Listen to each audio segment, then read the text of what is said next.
Donc voilà, vous venez d'assister au film La bataille de l'eau noire. Est-ce que vous avez des souvenirs de cette période-là? Oui.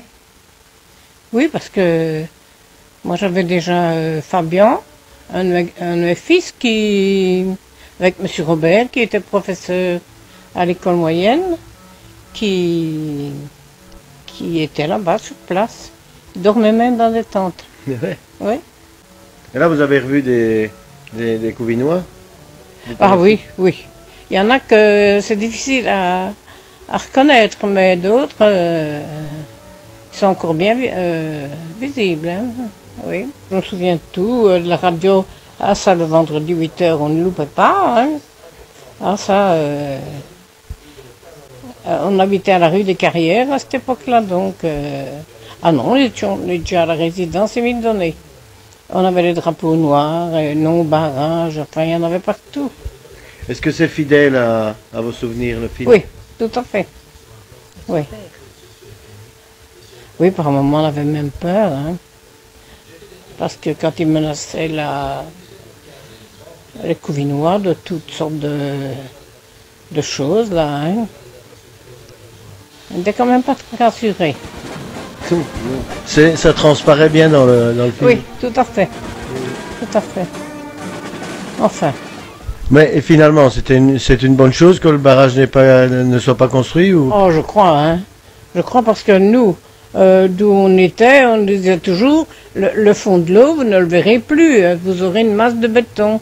Et c'est ça qui faisait qu'on était si acharnés pour défendre notre région. Hein. Je pense que c'est un film que tous les Couvinois doivent voir, vous êtes d'accord avec moi? Ah oui, tout à fait. Sauf ceux qui sont contre le barrage. Hein. Ils sont pour le barrage, mais là, il n'y en avait plus. Benjamin Hainaut, qui a réalisé le film que vous venez de voir, La bataille de l'eau noire, a en projet de réaliser un documentaire sur la période de la guerre 40-45. Et vous me disiez que vous aviez vécu, en tout cas vous connaissiez cette période. Oui, parce que donc j'avais mes grands-parents qui habitaient Bruy de Pêche. Tout dans le fond, c'était la dernière maison. Et alors, donc, il y avait les maquisards qui étaient là-bas, mais toujours recherchés, mais jamais trouvés.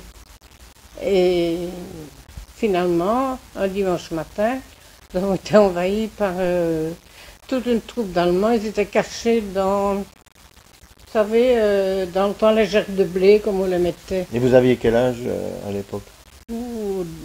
12-13 ans. Et on en parlait à la maison Ah, tout à fait, parce que d'ailleurs, les maquisards, on les voyait venir chez des voisins, là-bas, plus haut que chez mes grands-parents.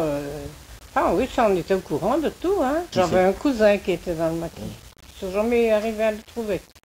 Puis, ils avaient aussi des gens qui les prévenaient et tout. Hein. Ah, c'était bien. Moi, je dis toujours, j'ai vécu cette époque-là, mais ça m'a marqué, mais pas dans le mauvais sens. Mais on a déjà donc à l'époque un caractère couvinois bien trempé et qui dit non à l'adversité. Oui. Ah oui, oh, tout à fait. Eh bien, on va attendre peut-être encore 2 ans ou 3 ans avant d'avoir... Oh, alors là, je serai peut-être plus là. Hein. Oh si, restez avec nous. Oh là là. Bonne journée.